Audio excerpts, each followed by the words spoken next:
Hey, what's up, guys? It's Squared Sports coming back with another video, and today we're going to be doing another tier ranking for the NBA playoff teams. It is just now about 10 days away from action again today. The scrimmages just started for these teams, so we're going to be going over three more teams today. Today we're going to be doing the Mavericks, the Pacers, and the Thunder. So I'm going to start out with the Thunder.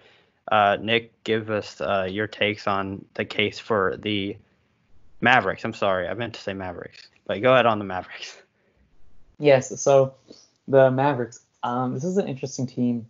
I actually think this is one of the more interesting teams in the playoffs because they have the talent, but they're also young. This is the clear up and coming team, I think, for a lot of people, especially with how Luka played and Porzingis playing well. And they have a bunch of other talent elsewhere. So this team, there's a clear case for them. They're pretty much locked into the seventh seed. It's hard for them to move up and really impossible for them to move down. So they'd be facing the Clippers. My argument is when they're on point, and they look like a 1 or 2 seed team. We've seen Porzingis dominate, especially when Luka wasn't in the game and he had his injury. Porzingis did step up and he started playing well and started playing a lot more efficient. They have the defense capability to stop bigger teams with Porzingis being in there, and they have two big guys that they can rely on. And Luka is just, I mean, he's really good and really talented, and we've seen him, play that almost Harden-like dominance and really just take over games before. And I can see that happening. Now, can I see it happening consistently? That's the big question. That's why they are a 7th seed right now, because we haven't seen it consistently. I like this team, and the biggest argument I could say is if we see the Luka and Porzingis that we ended off on, and we see their 3rd, 4th, 5th, and 6th man actually step up, then I can say, oh, yes, this team is going far. Because if they beat the Clippers, I bet you they can go beat the next team. But that's going to be a hard challenge. And I want to see how long it takes Luka to heat up, and I really want to see how on point he is, because he came back down to earth after the All-Star break, and he really wasn't that almost MVP form. He went back down to that most improved player type of form. So, Nick, let me hear what you say about the Mavs. Yeah, so I'm not a huge fan of the Mavs. Maybe it's because I'm a Houston fan. I'm not really sure why exactly. I'm just not a huge fan of Luka. I will give him credit because he is a star in the league now. I'm just not a fan of how he plays exactly. I mean, I know a lot of people will disagree with that, and that's fine. But I do definitely think that they have a good matchup in their first round series. I think the Clippers are actually a good matchup. I think they will play well against them. You have a guy in Porzingis, and I think Kristaps Porzingis will be the X factor in this series. I think that because he is 7'3", he's going to be the tallest on the court at all times. Actually, Boban I think is a little taller on the Mavericks, but Porzingis is going to be playing way more. And I think that Porzingis being able to shoot threes and extend the floor is going to give guys like Montrezl Harrell a lot of heck. I don't know. I mean, Montrezl Harrell is a good defender, but at the same time, he is 6'8", and Porzingis is 7'3", so that's about a 5-inch difference, 5 or 6-inch difference. So that's a lot to guard, and he can also drive to and get to the rim. Luka's going to do what he's going to do, and it's going to be, I feel like with Luka and Kawhi or Luka and Paul George, it's almost a wash with those players. I know Kawhi is a much better player overall, but Luka's up and coming, and if Luka's guarded by Paul George, I think that is a wash, and Luka might even win that battle. So it's really gonna, to me, be what Porzingis can do, because I think if he plays dominantly and averages, 25 points a game and 13, 14 rebounds a game, and then you add in Boban, who is one of the tallest players in the league, and he can really give the Clippers heck because they are so small. If they can win the rebound battle, 4 or 5 games out of the 7, if they make it to 7 games, I think the Clippers could win 2 or possibly even force a game 7. I really do think that. Now, it's going to take a lot for that to happen because their depth is not that good. They have Seth Curry and Tim Hardaway Jr., who I really like a lot. Other than that, they don't have a lot of depth, and I think that's going to end up hurting them a lot because the Clippers have a ton of depth. The only way that the Mavericks could make it work is if the Clippers lose some of their depth right now. As we're speaking, Patrick Beverley and Montrezl Harrell had to leave the bubble and are going to probably be delayed when they have to come back in. So, maybe if they're not back by the time the season starts, or once the playoffs start, which is highly unlikely, that's really the only way I could see the Mavericks winning the series. But I think they give the Clippers a good series here. That's true. You want to move on to our next team, which would be the Pacers. Yeah, I'll do the Pacers. There isn't much to say here for me.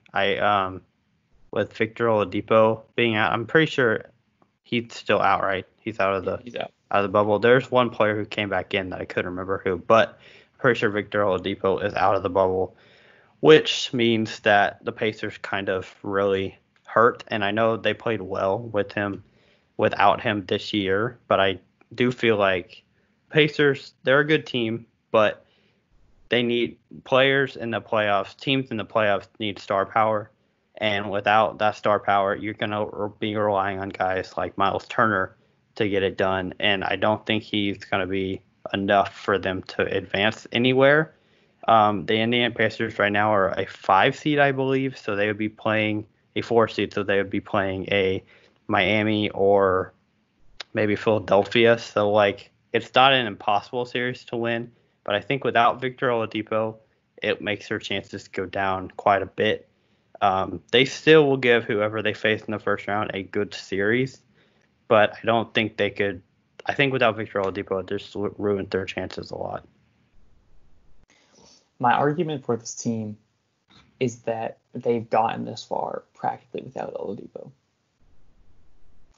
And they have a really balanced team, but it's not star heavy at all, really.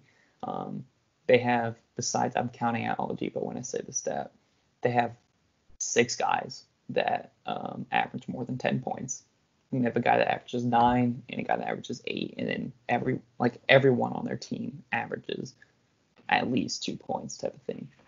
So they have, I know it's 2 points isn't a lot, but the point is they have a lot of people that play. I'm looking at 13 guys average more than 10 minutes per game. That's not, a lot of teams don't really do that. So it's a really balanced team. And I could argue the depth may be good, but I don't think depth is going to be as important because we've had this long break. Oladipo's out. And that's, like you said, it's going to hurt them. The thing is they could challenge people. And maybe if injuries happen or someone has to go, they could be there because they have the people that can step up and just elevate just a little bit where they need to. And there's no one dominating the ball. Sabonis and TJ Warren really need to step up big time. They're the 2 best players right now. I don't know if they will. Again, it is hard to make an argument for this team. The best thing I can say is that they've gotten this far without Oladipo. I don't see why they can't. And they've given other teams trouble before in the regular season. They've given winning teams trouble. That's my argument. And I do think that it also comes down to coaching. They've been coached very well, and they have a very good coaching staff, and that's what's gotten them where they are now. So, yes, that is one case you could make. So, going on next, I want to hear your opinion on the Thunder, because this is an interesting team. Okay, so the Oklahoma Thunder. It's such an interesting team because no one expected them to be, as of right now, the 5th seed in the West and to play as efficient as they have this year. Most people writ them off and said that they were going to be they're going to be competing for the lottery pick. And wow, they proved themselves wrong, and I respect that.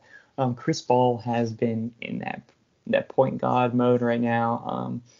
He's been playing really well, and really, in my case, and this is how I believe MVP should be, he's an MVP contender in my eyes because he is valuable to that team, and without him there, that team is a lottery contender.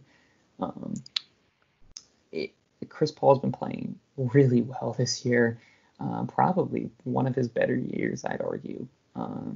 Their defense is pretty good, and they have weird upsets. They can just upset any team randomly and do it sometimes consistently, which is weird.